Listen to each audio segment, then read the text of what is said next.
Hello friends, welcome back to my channel. Today I am going to discuss about MCQ of parturition and lactation. I have discussed 30 questions in previous two videos. You can go and check my playlist, okay? You know why do I solve many MCQs from one topic? Because MCQs are most important for board exam and any other competitive exam. So I think it will helpful for you. Okay, now let's start. Now question 30 तक मैं previous video में discuss कर चुकी हूँ. 31 how many extra calories a day should eat when breast feeding. जब कोई mother breast feeding करती है तो उसको कितने एक्स्ट्रा कैलोरीज की ज़रूरत होती है? तो 500 kilo calories. Okay. 32 breast feeding should be start in how many hour after normal delivery. Normal delivery के कितने घंटे के बाद ब्रेस्ट फीडिंग स्टार्ट हो जाता है?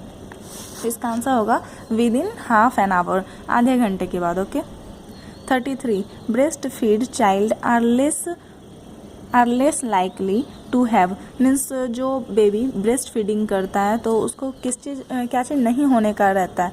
डर. मीन्स उसमें क्या चीज़ बहुत कम होता है? तो ईयर इन्फेक्शन, निमोनिया, डायरिया, ये सब कोई भी इन्फेक्शन या फिर कोई भी डिजीज़ बहुत ही कम होता है. ओके. तो इसका ऑल ऑफ दीज हो जाएगा. उसके बाद 34 mammary gland in mammals modified. Mammals में जो मेमरी ग्लैंड होते हैं वो किस चीज़ से मॉडिफाइड होते हैं? तो इसका आंसर होगा स्वेट ग्लैंड. ये भी क्वेश्चन बहुत इंपॉर्टेंट है. ओके, ध्यान रखिएगा आप लोग. 35 breast is composed of. Breast किस चीज़ से कम्पोज होता है? तो इसका आंसर डी होगा ग्रैंडुलर एंड फैटी टिश्यू. ये ग्रैंडुलर एंड फैटी टिश्यू से बना होता है. 36 which of the following is the functional unit of breast. Breast का फंक्शनल यूनिट कौन सा है? तो इसका आंसर होगा acini cell. 37 heart is derived from which germ layer. Heart जो डिराइव होता है ना वो कौन से जर्म लेयर से होता है? तो इसका आंसर होगा mesoderm. Then 38 the cells within the inner cell mass that possess the ability to give rise the entire organism are called. वह कौन सा सेल है जो पूरे इंटायर ऑर्गेनिज्म को बनाने की एबिलिटी रखता है? तो इसका आंसर होगा stem cells. Okay. 39 the ability of a cell to differentiate is called dash. Cell के डिफ्रेंशिएट होने की एबिलिटी को हम क्या कहते हैं? तो इसका आंसर होगा पोटेंसी. बी आंसर हो जाएगा potency. 39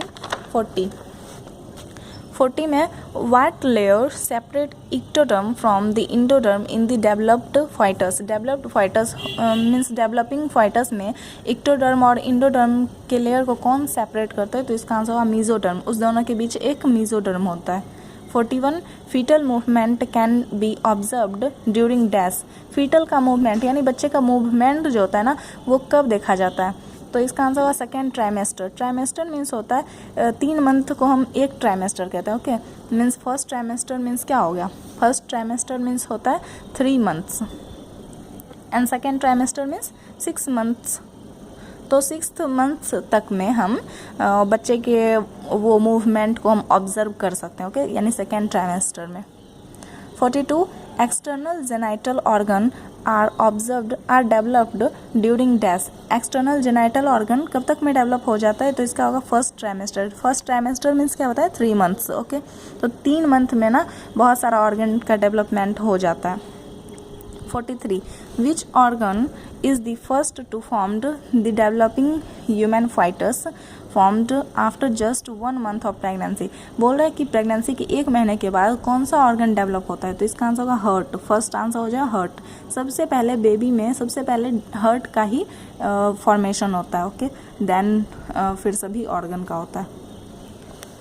44 mammary duct join and form a wider memory dash. Mammary duct join होता है, बहुत सारे मेमरी डक्ट ज्वाइन होके एक वाइडर मेमरी क्या बनाते हैं? तो एक वाइडर मेमरी एम्पुला बनाते हैं. Okay. 45 what does the alveoli open into. Alveoli कहाँ खुलता है? तो इसका आंसर होगा मेमरी ट्यूब्यूल्स में. ओके. मैं 45 तक डिस्कस कर चुकी हूँ. आगे मैं नेक्स्ट वीडियो में डिस्कस करूँगी. और आपको ये वीडियो हेल्पफुल लगे तो please like, share and subscribe करें. और सब्सक्राइब कर दें ताकि मेरी हर एक वीडियो आपके तक पहुँच जाए. ओके. मैं और भी बहुत सारे टॉपिक पे बहुत सारा MCQ बताने वाली हूँ. ओके. Thanks for watching.